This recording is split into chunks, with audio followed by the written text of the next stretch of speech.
होत आहे की आपल्या या संस्थेमध्ये भालचंद्र सोसायटी याच्यामध्ये आपण जो ज्येष्ठ नागरिक संघ स्थापन केलेला आहे आणि तो नुसता स्थापन करून नाही तर तो चांगला ॲक्टिव्ह पण ठेवलेला आहे, याबद्दल आपल्या सर्वांचं खूप खूप मनपूर्वक अभिनंदन. आणि ज्यांच्यामुळे आज या ठिकाणी मला संधी मिळाली असे आमचे सुभाषजी चव्हाण यांनी काही छोटा व्हिडिओ माझा मागच्या वेळेस केला आणि त्यांच्या वेळेस थेरगावच्या ज्येष्ठ नागरिक संघामध्ये मला संधी मिळाली आणि त्याची क्लिप पाहून आपल्या इथे कोठावती सरांनी मला निमंत्रित केलं. आपल्या सर्वांना भेटून खूप खूप आनंद होतो आहे.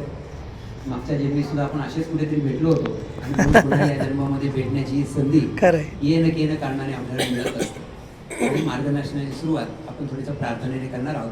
थोडंसं तहाट बसूयात आपण. 3 वेळा ओंकार करणार आहोत आपण. श्वास भरूया.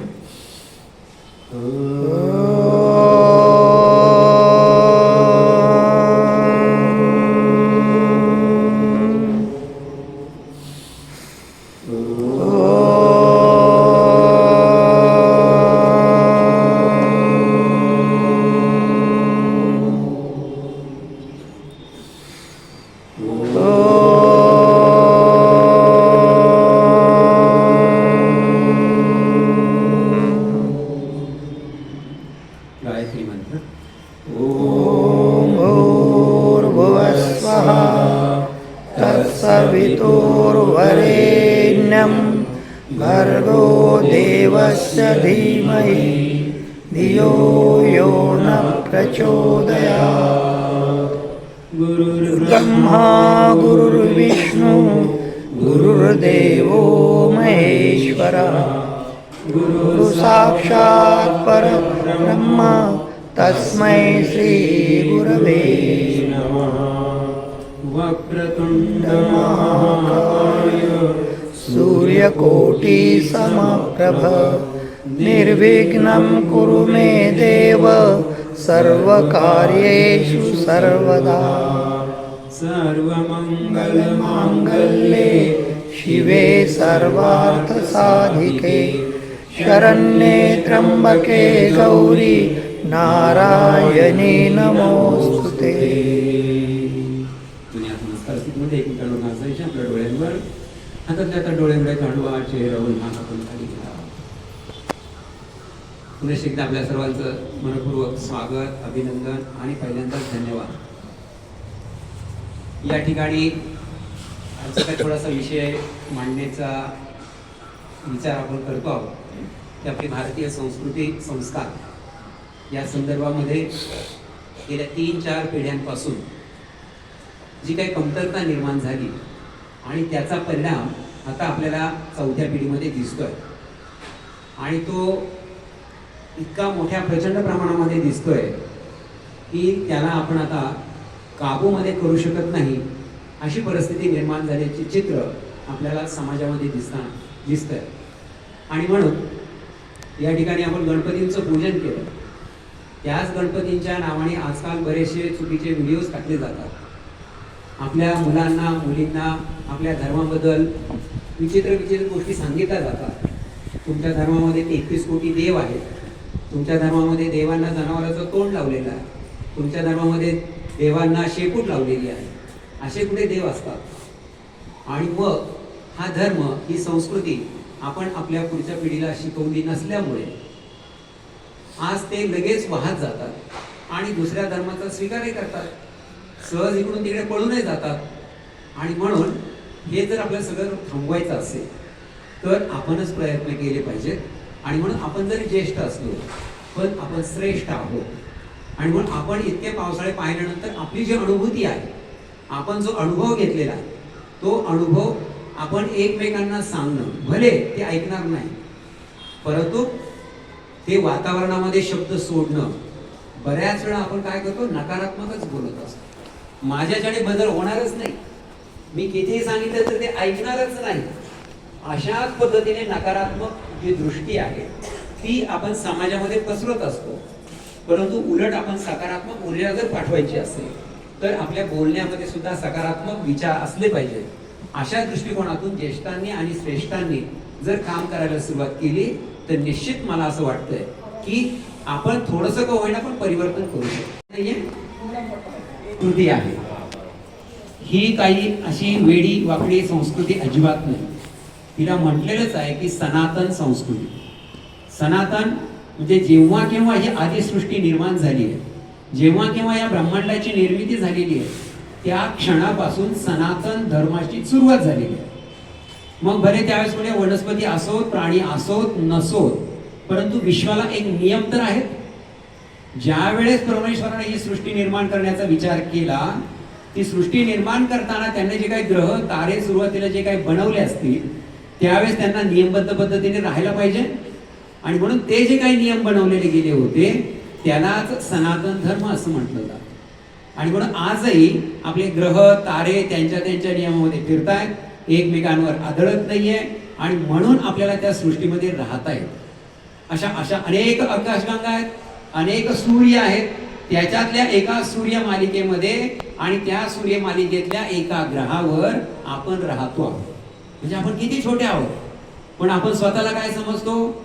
मी या विश्वाचा मालक आहे, मी सर्वात मोठा आहे. कुठे थोडासा मोठा फ्लॅट घेतला, कुठे थोडी मोठी बिल्डिंग बांधली की आपला अहंकार एकदम टोकाला जातो. पण या सृष्टीचा विचार जर केला तर त्याच्यामध्ये आपण मुंगी एवढे सुद्धा नाही आहोत. आणि म्हणून ह्या सगळ्या गोष्टींसाठी नियम ह्या सनातन परमेश्वरानेच बनवलेले आहेत. आणि त्या नियमांचं पालन करत करत जेव्हा केव्हा जीवसृष्टी चालू झाली, त्याच्यानंतर प्राणीसृष्टी निर्माण झाली, वनस्पती सृष्टी झाली, आणि हे सगळी सृष्टी निर्माण झाल्यानंतर परमेश्वराला असं वाटलं की आपल्याला सुद्धा रूप घेता आलं पाहिजे आणि या सृष्टीचा आनंद घेता आला पाहिजे आणि ते विवेक बुद्धीने त्याची अनुभूती घेता आली पाहिजे. म्हणून त्याने मनुष्य नावाचा प्राणी बनवला. आज बऱ्याच वेळा आपण सुद्धा काही विज्ञानाचे विद्यार्थी आहोत, विज्ञानाचा अभ्यास आपण केलेले विद्यार्थी आहोत. आपण विज्ञानामध्ये शिकलेलो आहोत की माकडापासून माणूस तयार झाला. हा आपल्याला एक संकल्पना शिकवलेली आहे, आपण आजपर्यंत ती मानत आहोत. परंतु आपल्या भारतीय संस्कृतीमध्ये असं म्हटलेलं आहे वेदांमध्ये की या सगळ्या ज्या काही सृष्टीमधल्या घटना दिसत आहेत या स्वयंभू आहे. कडुनिंबाचं झाड हे कडुनिंबाचं झाड म्हणूनच जन्माला आलं आणि कडुनिंबाचं झाड म्हणूनच जगत आहे आणि आजपर्यंत कडुनिंबाचं झाडच आहे. कुठल्याही कडुनिंबाच्या झाडाचं रूपांतर आंब्याच्या झाडामध्ये झालेलं नाही. तसंच जीवसृष्टीमध्ये सुद्धा जे काही प्राणीसृष्टी निर्माण झाली, जलचर प्राण्यांची सृष्टी निर्माण झाली, ती सुद्धा स्वयंभू आहे. आणि म्हणूनच विष्णूंचे वेगवेगळे अवतार हे आपल्याला ती सृष्टीच्या जगताची माहिती देणाऱ्यासाठी संकल्पना आहेत त्या. मग तो कूर्म अवतार असेल, वराह अवतार असेल, हे वेगवेगळे अवतार आपल्याला त्याच्यामध्ये दिसत आहेत. त्याच्यातलाच मनुष्य अवतार हा सुद्धा स्वयंभू अवतार आहे. आज करोडो वर्ष झाली आहेत, एकाही माकडाचा माणूस होताना दिसला का? कोणी पाहिलाय का? किंवा एकाही माणसाचा त्याच्यापेक्षा प्रगत एखादा प्राणी होताना दिसतोय का? अजिबात दिसत नाही. माणूस हा माणूसच आहे. रामायणामध्ये पण होता, महाभारतामध्ये पण होता, आता कलियुगामध्ये पण आहे. म्हणजे सगळ्या युगांमध्ये माणूस हा माणूसच आहे. आणि म्हणून आपल्याला जे काही विज्ञानामधून संकल्पना शिकवल्या जातात त्याचे दुष्परिणाम आपल्याला भोगावे लागतात. आणि म्हणून या संकल्पना आपल्याला भारतीय जीवन दृष्टीमधून आपण लक्षात घेण्याचा प्रयत्न केला पाहिजे. आणि मग त्याच्यामधून आपल्या देवी देवता आपण पाहतो. 33 कोटी देवी देवता म्हटलं की आपल्या पुढे लगेच असं वाटतं की कोटी म्हणजे एवढे शून्य. मग एवढ्या देवी देवता खरंच आहेत का? आपल्याच मनामध्ये प्रश्न पडतो. विदर्भ्यांच्या मनात पडतो की नाही ती गोष्ट वेगळी, पण पहिला प्रश्न आपल्या मनातच पडतो, अरे एवढे एवढे देव असतात का? परंतु पूर्वी संस्कृत भाषा मोठ्या प्रमाणात वापरली जात होती.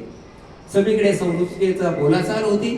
वेदांचं लिखाण संस्कृतमध्ये आहे, उपनिषद संस्कृतमध्ये आहेत, आणि त्याच्यानंतर पुराण सुद्धा काही प्रमाणामध्ये संस्कृतमध्ये आणि काही प्रमाणामध्ये बोलीभाषेमध्ये आहे. आणि म्हणून संस्कृतचा प्रचार प्रसार त्यावेळी जास्त होता. म्हणून कोटी हा संस्कृत शब्द आहे आणि कोटी हे म्हणजे प्रकार. आणि म्हणून 33 वेगवेगळ्या प्रकारच्या देवता ह्या मानल्या गेलेल्या आहेत. आणि ह्या देवता का मानल्या गेलेल्या आहेत?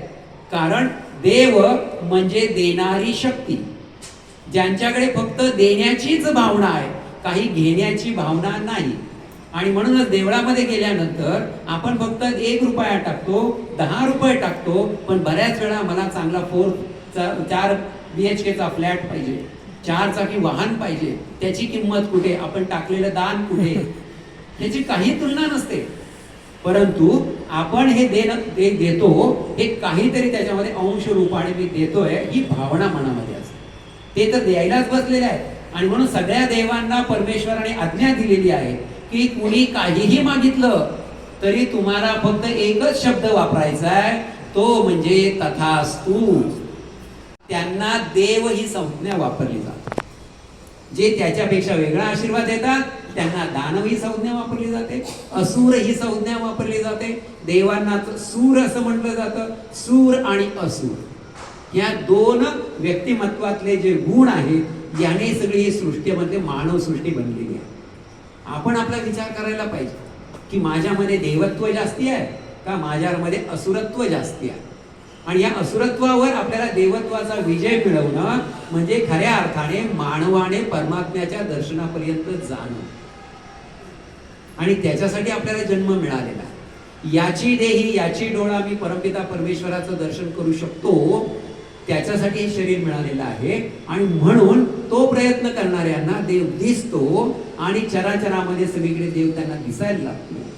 ज्या क्षणाला ज्ञानेश्वर माऊलींना अशी अनुभूती आली, वयाच्या 5व्या वर्षी निवृत्ती महाराजांनी त्यांना ही अनुभूती दिली आणि त्यांच्या तोंडातून सहज शब्द बाहेर पडले, अजी सोनियाचा देनू वरसे अमृताचा घनू, अजी सोनियाचा देनू. असे शब्द कसे बाहेर पडले असते. आणि म्हणून ती अनुभूती चराचरांमध्ये असलेली अनुभूती. आणि म्हणून ह्या देवत्वांच्या लोकांनी अनुभूती घेतली. त्यांना समजलं की अरे हे फक्त देवांचं सगळं जग आहे. आणि म्हणूनच सूर्य कायम आपल्याला प्रकाश देतो, कधीही तो आपल्याकडून पैसे मागत नाही. कुणी आजपर्यंत कोणी देवाला सूर्याला पैसे दिले असं काही होत नाही. पंचमहाभूतांचा विचार केला तर पंचमहाभूत आपल्याला देतच असतात. पृथ्वी, आप, तेज, वायू आणि आकाश, ज्याच्यापासून सृष्टीची ही रचना झालेली आहे, हे आद्य देव. आणि म्हणून या पंचमहाभूतांच्यावर आधारित आपल्या मानव सृष्टीमध्ये आपल्या ऋषीमुनींनी आणि ऋषीपत्नींनी पंचमहायज्ञ आपल्याला सांगितलेलं आहे. हे पंचमहायज्ञ म्हणजे काय, रोज आपल्याला करायचे असतात. आपण रोज जीवनामध्ये या पंचमहायज्ञांचा समावेश जर आपण केला तर त्याच्यामधून आपल्यामध्ये एक शक्ती तयार होते आणि त्या शक्तीचा उपयोग आपण सकारात्मक ऊर्जेमध्ये करू शकतो. आणि म्हणून हे पंचयज्ञ जे आहे त्याच्यामध्ये पहिला यज्ञ आहे तो ब्रह्मयज्ञ. ब्रह्मयज्ञ म्हणजे ज्ञान यज्ञ. खरं ज्ञान मिळवण्याची जिज्ञासा कोणाकोणामध्ये निर्माण होते.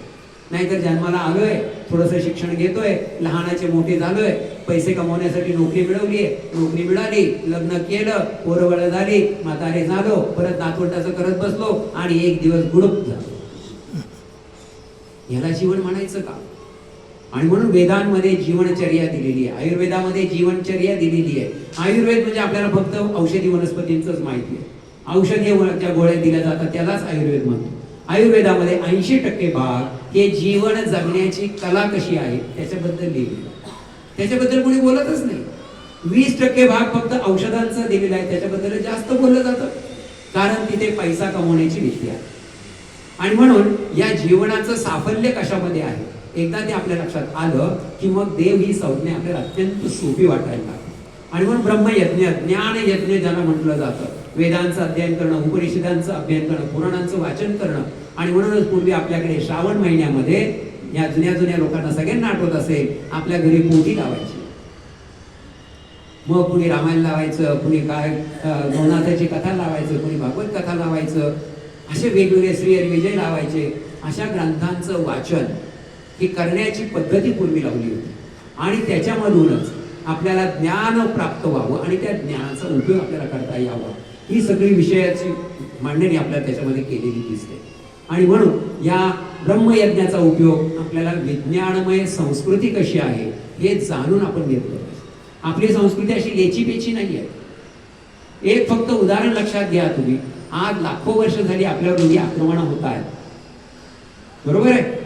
शक आले, त्याच्यानंतर कुशाण आले, कितीतरी लोक आली, पोर्तुगीज आले, डच आले, सगळे आले. काही लोक इथं येऊन विरून गेली, नष्ट झाली. त्याच्यानंतर आलेले मोगलांचं आक्रमण असेल, त्याच्यानंतर आलेले इंग्रजांचं आक्रमण असेल. आक्रमण फक्त भारतावरच झालेली आहे. कारण भारत हा समृद्ध देश आहे. गरीब माणसाच्या घरी कधी चोरी करायला जाईल का चोर? कधीच जात नाही. श्रीमंताच्याच घरी जाणार होतो. आपण ज्ञानाने श्रीमंत होतो, ऐश्वर्याने श्रीमंत होतो, आणि म्हणूनच आपल्याकडे सगळे लोक चोरी करायला येत होते. आणि त्या चोरी करण्यामध्ये मग आपल्यावरची शेवटची 2 आक्रमणं झाली, ती अत्यंत वाईट प्रकारची आक्रमणं, आणि ती अजूनही चालू आहे. आणि म्हणून ही जी काही 1200-1300 वर्षाची गुलामगिरी आहे, तेव्हा ज्या आपल्याकडे माता असतील त्यांनी आपला जीव कसा वाचवला. मोगलांची आक्रमण चालू असताना आपल्या ज्या काही वंशज आहेत, आपले पूर्वज आहेत, त्यांनी आपला जीव कसा वाचवला. एक अफजल खानाचं उदाहरण आपण घेतलं तर तो विजापूरवर ज्यावेळेस निघाला, त्याच्या बरोबर जवळ 1 ते 1.5 लाखाचं सैन्य होतं. तुळजापुरामध्ये आल्यानंतर तुळजापूर आतेचं भवानीचं मंदिर फोडलं, मूर्ती फोडली, अख्खी 1-1.5 लाखाची फौज गावावरून चालत असताना अगदी शेतामधून गाढवाचा नांगर फिरावा तशा तिथल्या स्त्रिया पुरुष नष्ट होत गेले. एक शाहिस्ते खान दिल्लीवरून आला, त्याच्याबरोबर 2 ते 2.5 लाखाचं सैन्य. पुण्यामध्ये तो जवळजवळ 6 महिने वास्तव्य करत होता. पुण्याची त्यांनी एकदम वाट लावून टाकलेली होती. त्या काळामध्ये असलेल्या ज्या माता भगिनी होत्या त्यांनी स्वतःला वाचवलं आणि वाचवून पुढचे वंश निर्माण केले, आणि त्याच्यामधून आपल्यासारखे काही वंश आज आपल्याला दिसत आहेत. आपल्या पूर्वजांनी खूप खस्ता खाल्लेल्या आहेत, तेव्हा पुढे आज आपण हिंदू म्हणून आहोत, भारतीय म्हणून राहत आहोत. आणि आज आपण जर भारतीय म्हणून जर आपण पुढच्या पिढीला जर शिकवलं नाही तर त्याचा दोष आपल्यावर येणार आहे. आणि म्हणून दुसरा यज्ञ जो आहे तो म्हणजे पितृयज्ञ. पितृयज्ञ म्हणजे काय? दुसरं तिसरं काही नाही, आपला पुढचा वंश व्यवस्थित चालू ठेवण्यासाठी आपल्याला केलेली उपाययोजना म्हणजे पितृयज्ञ. पितरांच्या नावाने तर्पण द्या किंवा नका देऊ, पण पुढच्या पिढीला घडवण्याचं काम, नाहीतर आपल्याला तर्पण देणारं कोणी राहणार नाही. आणि मग आजच्या कलियुगामध्ये आपण पाहतो प्रत्येक ठिकाणी तुम्ही गेला की एक शब्द ऐकायला मिळतो, पितृदोष. मिळतो की नाही? सगळ्यांच्या पत्रिकेमध्ये पितृदोष येतो. काय येतो? सतयुगामध्ये नव्हता, द्वापारामध्ये नव्हता, त्रेतामध्ये नव्हता, कलियुगामध्ये का आला? कारण आपण आपलं दायित्व विसरत गेलो. आपल्या घरामध्ये जन्माला आलेली मुलगी ही एक आदर्श मुलगी कशी होईल, एक आदर्श युवती कशी होईल, एक आदर्श पत्नी कशी होईल, एक आदर्श आई कशी होईल, एक आदर्श गृहस्थ कशी होईल, हे आपण शिकवलंच नाही. मुलगा जन्माला आला, एक आदर्श मुलगा कसा होईल, एक आदर्श युवक कसा होईल, एक आदर्श पती कसा होईल, आणि एक आदर्श पिता कसा होईल, याचं ज्ञानच आपण दिलं नाही. आणि मग समाजामध्ये आपल्याला कसं होताना दिसतंय, मुली कशा भरकटलेल्या आहेत, मुलं कशी भरकटलेली दिसत आहेत. कारण जे रोपण करायला पाहिजे ते रोपण आपण केलं नाही. आपण काय करत होतो, आपली आई आपल्याला लहानपणापासूनच थोडं चालायला बोलायला यायला लागलं की छोटी छोटी कामं हळूच करून घेतली जायची. झाडे तिथला चमचा घेऊन ये, किती सोपं काम. पण आज आपण चमचा आणायला सुद्धा सांगत नाही, ताट उचलायला सुद्धा सांगत नाही. नको नको नको, तू अभ्यास कर, तू शिकून मोठा हो, ताट उचलू नको, काही करू नको, तुझ्या तोंडाला मी ग्लास लावते. इतकं आपण संस्कार आपणच बिघडवले. असे 3-4 पिढ्यांपासून बिघडलेले संस्कार, त्याच्यामुळे जे काही आपले पितर मागच्या याच्यामध्ये गेलेले आहेत त्यांचा वंश आपण राखण्याचं योग्य पद्धतीने काम करत नाही, म्हणून आपल्या मागे पितृदोष लागतो. आणि म्हणून अजूनही संधी गेलेली नाहीये. आपले उरलेले दिवस आपण सोन्याचे जर करण्याचं ठरवलं तर निश्चितपणाने याच्यानंतर येणाऱ्या पिढ्यांना पितृदोष लागणार नाही. आणि ते म्हणतील, अरे मला माझ्या आजीने, पणजीने किंवा आजोबाने, पंजाने मला हे सांगितलं म्हणून माझा हा दोष आज निवारला. म्हणून हा पितृदोष आपल्याला घालवायचा आहे. त्यासाठी पितृयज्ञ अत्यंत महत्वाचा. आणि म्हणून आपल्याला मिळालेले संस्कार पुढच्या पिढीला देणं हे आपलं दायित्व आहे. तिसरा महायज्ञ जो आहे तो म्हणजे देवयज्ञ. देवांच्या नावाने दिलं जाणारं दान असेल, देवांच्या नावाने केले गेलेले काम असेल, हे सगळं देवयज्ञामध्ये.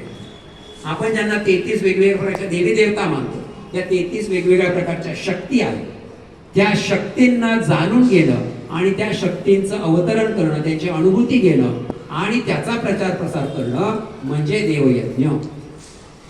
आणि म्हणून देवयज्ञ करत असताना, देवांना दान देत असताना आपल्याला ह्या गोष्टींचा विचार आपण केला. चौथा यज्ञ येतो तो म्हणजे भूतयज्ञ. भूतयज्ञ म्हणजे काय? आपण नुसता फक्त माणसाचाच विचार करत नाहीये, आपण छोट्या छोट्या जीवांचा पण विचार करतो. किड्यांचा, मुंग्यांचा यांचा सुद्धा आपण विचार करतो. आणि म्हणूनच आपण पाहतो पूर्वीच्या काळी आपणच मुंगी दिसली की साखरेचं दाणं टाकायचं की नाही. त्याच्यानंतर काही कावळ्याला घास ठेवायचे, पक्ष्यांना पाण्याची व्यवस्था करायची. हे आपण का करत होतो? दाण्या पाण्याची व्यवस्था हा भूतयज्ञ आहे. जसा आपल्यामध्ये जीव आहे तसा प्रत्येकामध्ये जीव आहे. त्यांनाही राहण्याचा तेवढाच अधिकार आहे, त्यांचाही सृष्टीवर तेवढाच अधिकार आहे जेवढा आपला आहे. आणि म्हणून सगळ्यांना जगण्याचा अधिकार प्राप्त असल्यामुळे एकमेकांना सहकार्य करणं हा भूतयज्ञ. आणि म्हणून ह्या भूतयज्ञाची कल्पना आज पहा, आपल्या छोट्या छोट्या मुलांना, आपले नातू असेल त्यांना मुंगी दिसू द्या, पायाने दाबून दाबतात की नाही? म्हणजे काय? आसुरी शक्ती. आपण आपल्या लहानपणी मुंगी दिसली तर करत होतो का? असं नव्हतं करत. लगेच परिवर्तन आपल्याला दिसतंय. आणि हे परिवर्तन आपल्याला थांबवायचं असेल तर आपल्याला छोट्या छोट्या गोष्टींमधून आपल्याला त्याचा उपयोग करता आला. वनस्पतींचं पूजन. आज आपण पाहतो की आपल्या आजूबाजूला ज्या सगळ्या लावलेल्या वनस्पती आहेत त्या सगळ्या विदेशी आहेत. एकही स्वदेशी वनस्पती नाहीये. काय हा स्वदेशी हवा सोडणार आहे? ती सगळी विदेशीच हवा सोडणार. आपली मुलं परदेशामध्येच पळून जाणार, आपण इथे वृद्धाश्रमामध्येच राहणार. आणि म्हणून आपल्याला स्वदेशी वनस्पती, म्हणून आयुर्वेद. आता दिवाळीचं वर्णन करताना मी तुमचं पूजन करावं म्हणून आपल्या ऋषीमुनींनी आणि ऋषीपत्नींनी एवढी सुंदर व्यवस्था करून ठेवली की त्यांनी आपल्या प्रत्येकाच्या जन्म नक्षत्राबरोबर एक वृक्ष जोडून टाकला. लग्न ठरताना आपण पहा पूजन करतो, हो की नाही? देवक त्याला म्हणतो आपण. देवकाचं पूजन. देवकाचं पूजन म्हणजे काय? वनस्पतींचं पूजन. आपल्या प्रत्येक घराण्याचं एक देवक असतं. ते देवक वनस्पतीचं पूजन करणं म्हणजे त्याचं रक्षण करणं, संवर्धन करणं, त्याला वाढवणं. नुसतंच आपण देवक त्या लग्नाच्या दिवशी पुजतो, दुसऱ्या दिवशी त्याचाही कचरा होतो आणि आपल्या मनामध्ये सुद्धा कचरा निर्माण होतो. आणि म्हणून या वनस्पती आपल्या जीवनाशी अशा जोडलेल्या आहेत. आणि म्हणून आपली जी कालगणना ठरवली गेलेली आहे, या कालगणनेमध्ये सुद्धा अत्यंत वैज्ञानिक दृष्टिकोनातून आपण ही कालगणना आपल्या ऋषीपत्नींनी, ऋषीमुनींनी ठरवलेली आहे. ज्याच्यामध्ये आपण पाहतो की भारतीय संस्कृतीमध्ये या पूर्ण वर्षामध्ये 12 महिने आहेत, बरोबर की नाही? आणि या 12 महिन्यांना इतके सुंदर सुंदर नावं दिलेली आहेत की त्या नावांवरून आपण स्वतः कसे पुरुषार्थ करत करत गेलो प्रत्येक महिन्यामध्ये, तर शेवटच्या महिन्यामध्ये आपल्याला आपोआप परमात्म्याचं दर्शन होऊ शकतं. आणि हे दर्शन करण्याची प्रक्रिया ज्यांना ज्यांना समजली त्यांना हे दर्शन झालं. त्यातलं अत्यंत लहानपणीच ज्यांना दर्शन झालं ते आमचे भक्त प्रल्हाद, ध्रुव बाळ अवघ्या 5व्या वर्षी, कारण त्यांना खरं वैज्ञान समजलं. आणि म्हणून ही जी कालगणना आपली चैत्र, वैशाख, ज्येष्ठ, आषाढ मास, हे सगळे महिन्यांची जी नावं आहेत ही आपल्याला काहीतरी शिकवत असतात. पण आज आपल्याला मराठी महिन्यांची नाव माहित नाही. विचारली तर 12 महिन्यांची नावं सांगा म्हणलं तर 5-6 महिन्याच्या पुढे गेले अडकळतो आपण. नवीन पिढीला तर काय विचारूच नका. चैत्र म्हणजे काय हे पण माहिती नाही. त्याच्याऐवजी आपली इंग्रजळलेली पद्धत आली. जानेवारी फेब्रुवारी सगळ्यांचं पाठ, पण त्यांची कालगणना किती चुकीची होती. त्यांच्याकडे कॅलेंडरच पहिलं नव्हतं. आणि म्हणून त्यांनी काय केलं, ही पृथ्वीचं सगळं काय गोल, आपण जर भूगोल पहिल्यापासून अभ्यास करतो, त्यांच्याकडे पृथ्वी गोल आहे हे सुद्धा माहित नव्हतं. 2-2-2.5 हजार वर्षापूर्वी त्यांना समजलं पृथ्वी गोल आहे. त्याचे प्रयोग आपण भूगोलाच्या अभ्यासामध्ये कधी कधी ऐकले असतील, वाचले असतील. मग ती इथे काठी रोवली, तिथे काठी रोवली, त्याच्यावरून पाहिलं. मग त्यांनी जर पाहिलं की काठी वर खाली होते म्हणजे पृथ्वी सपाट नाहीये. असे अनेक आपण पाहिले असतील ते. आणि म्हणून आपल्याकडे आपण पाहतो त्यांच्याकडे ही कालगणना करताना पूर्वी फक्त 10च महिने होते. त्यांनी आकाशाचे 10 भाग केले. त्याला अंबर असं म्हटलं जातं. अंबर म्हणजे आकाश. या आकाशाचे 10 भाग केले आणि त्यांना 10 नावं देण्याचा प्रयत्न केला. मार्च पासून सुरुवात केली होती. त्याच्यामध्ये सप्टेंबर आहे तो महिना, येतो की नाही? सप्टेंबर. सप्त म्हणजे काय? 7.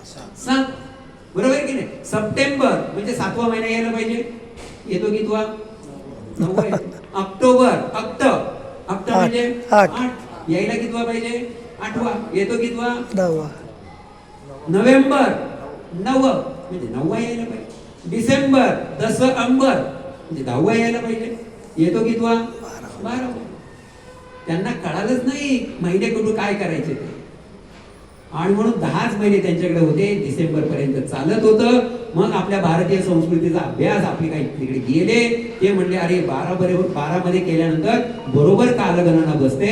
2 महिने कुठे जोडायचे त्यांनाच समजलं नाही.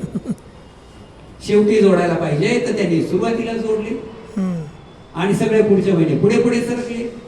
आणि येशू ख्रिस्ताचा जन्म 10व्या महिन्यातला साजरा करतो आपण 12व्या महिन्यात. आणि हे चुकीचं शाळेमध्ये शिकवलं जातं. ख्रिसमसची सुट्टी, दिवाळीची सुट्टी 10 दिवस कमी करून ख्रिसमसची 10 दिवस सुट्टी वाढवली. आपल्या काळामध्ये 21 दिवस सुट्टी असायची दिवाळीची. दिवाळीच्या अगोदर 8 दिवस, दिवाळी नंतर 8 दिवस. ह्या सुट्ट्या कमी करून आपली संस्कृती कशी नष्ट करायची हे सगळं शिकवलं जातं. आणि म्हणून आपल्या महिन्यांचा जर आपण विचार केला तर त्याच्यामध्ये चैत्र, वैशाख, ज्येष्ठ, आषाढ, श्रावण, भाद्रपद, अश्विन, कार्तिक, मार्गशीर्ष, पौष, माघ, फाल्गुन हे महिने पाहत असताना आपण दिवाळीच्याच महिन्यांचा जवळपास पाहणार आहोत. कारण आता जो महिना चालू आहे आपल्या सगळ्यांना माहिती आहे, अश्विन मास चालू आहे.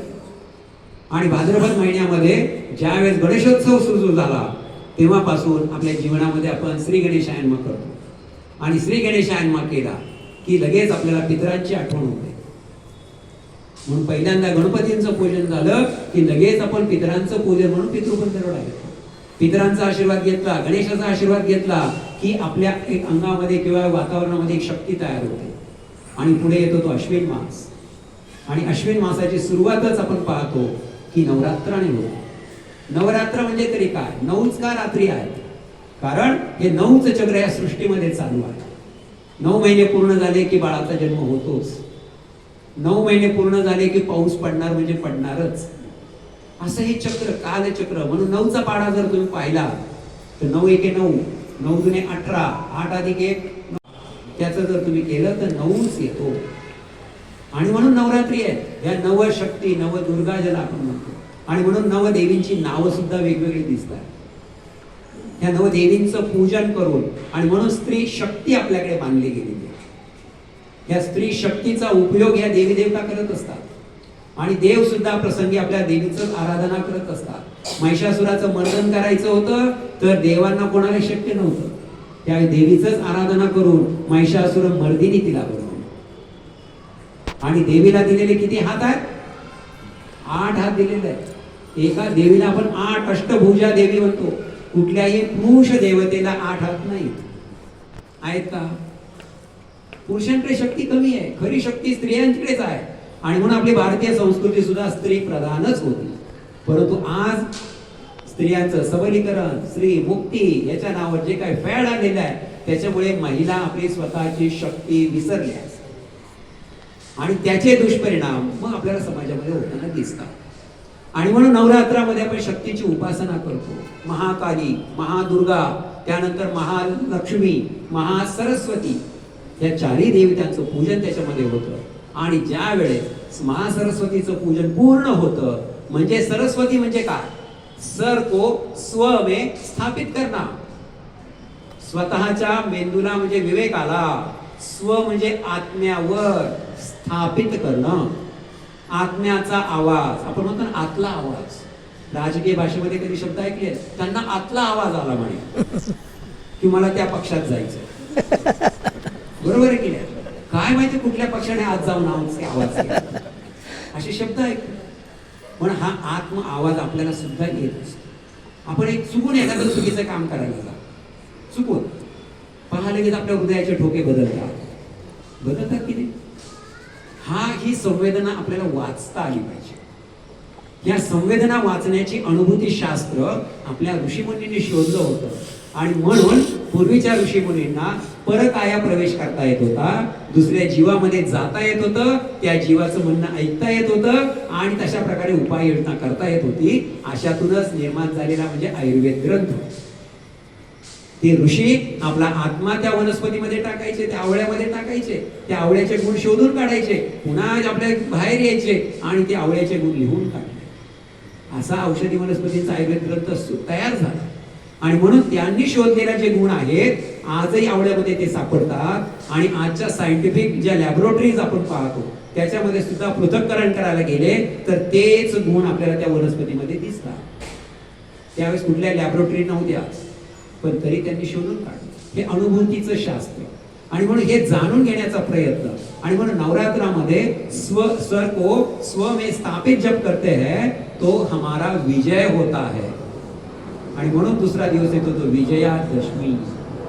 तिथून विजयाला सुरुवात होते.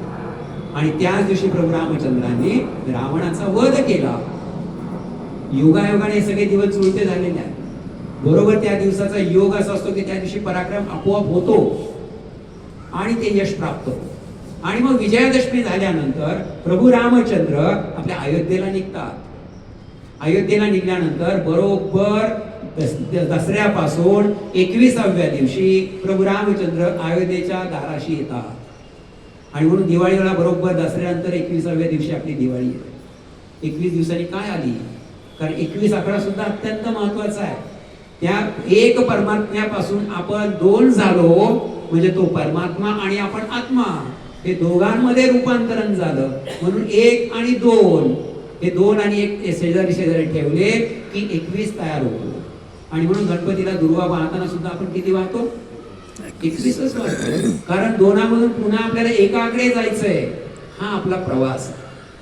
आणि म्हणून हे आपण जाणून घेण्याचा प्रयत्न केला की बरोबर 21 दिवसांनी दिवाळी येते. दिवाळी आली की मग आपल्याला कळतं की आता दिवाळी आली आहे. आणि दिवाळी आली की किती दिवसांची दिवाळी असते हे सुद्धा आपण विसरून गेलो. किती दिवसांची दिवाळी आहे सांगा बरं बघू. चला 5 दिवसांची दिवाळी आहे खरंच. हा हेच आपल्याला ज्ञान आपण विसरून गेलो. बरोबर आपल्याला आज 5च दिवस माहिती आहे. आणि आजकालच्या तर ह्या सगळ्या नोकरीच्या जमान्यामध्ये 2च दिवसांची दिवाळी मानली जाते. आपल्या भारतीय ऋषीमुनींनी आणि ऋषीपत्नींनी 36 दिवसांची दिवाळी मांडलेली आहे. देव दिवाळी किती? 36 दिवसांची दिवाळी आहे. त्याच्यातले मुख्य जे तुम्ही 5 दिवाळीचे दिवस म्हणताय त्याच्यामध्ये तुम्ही वसुबारसेपासून सुरुवात करता. बरोबर हो की नाही? आजचा दिवस हा दिवाळीचा पहिला दिवस आहे. एकादशी रमा एकादशी पासून दिवाळी सुरू होते. रमा एकादशी रामच रमा आहे. त्याच्यामध्ये फक्त शब्दांची अदलाबदल केली तर राम तयार होतो.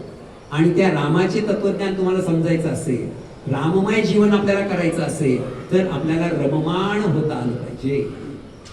आणि ती रममाण होण्यासाठी म्हणून ही रमा एकादशी. तुम्हाला पुढची दिवाळी साजरी करायची पण तुम्ही रममाण झालाच नाही तर तुम्हाला पुढच्या दिवाळीच्या सणांच्या दिवसांचं अनुभूती येणार नाही.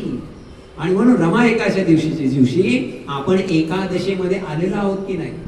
का अजूनही आपल्या विचारांच्या षडविकारांमध्ये अडकलेलो आहोत? काम क्रोध लोभ मोह मद मत्सर याच्यामध्ये आपण अडकलेलो आहोत का? त्याचा अभ्यास करण्याचा दिवस म्हणजे रमा एकादशी.